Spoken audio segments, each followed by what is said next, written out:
Hey, we've got a great interview coming up, and we're going to break for that, but I do have to mention the death of Stan Lee, obviously the master of the Marvel Universe, a guy who really changed comic books in a unique way by making characters who were not like Superman untouchable. They were not just square-jawed, all-American icons. They were human beings like Spider-Man who had problems. He's, in a lot of ways, comic books themselves, and Stan Lee also, are a testimony to e pluribus unum, and I'll tell you why.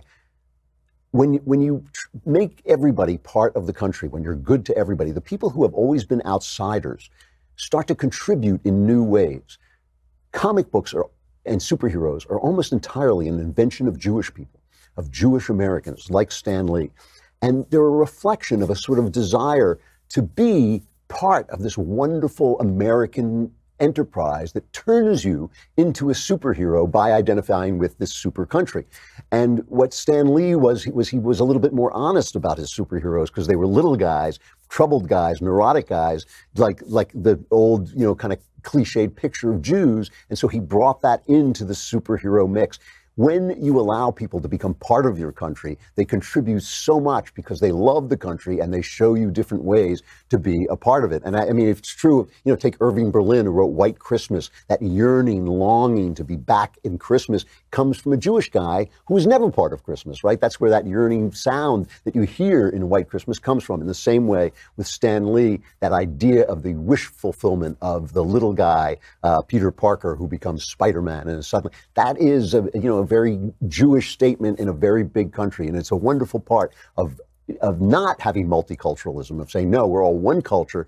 You contribute in your own unique way. Stan Lee, let's just play a minute of this is his last interview, I believe, him talking about what he was trying to contribute through his superheroes. I would like to think that everything we do in our stories helps the readers to just understand the world and to have a little more tolerance and to take the peaceful and intelligent route instead of what some people do.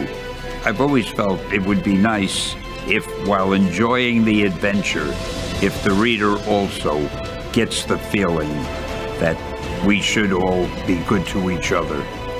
And the world is a small place. We only have a short time in it. And we must make it as pleasant for ourselves and for other people as we possibly can. And doing the right thing is better than doing the wrong thing. Behind everything, there should be a good moral tone. I've always tried to put that in. They try to do that now with Marvel, and I hope they keep doing that forever. Stan Lee, who's 95 years old, is funny. On Saturday night, I went out for a birthday dinner with friends, and we went to one of my favorite very fancy restaurants in Beverly Hills. And I said at the dinner table, I said, every time I've been in here, I've seen Stan Lee was in here too. I don't see him tonight. He's dining at a better restaurant still, I'm sure. All right.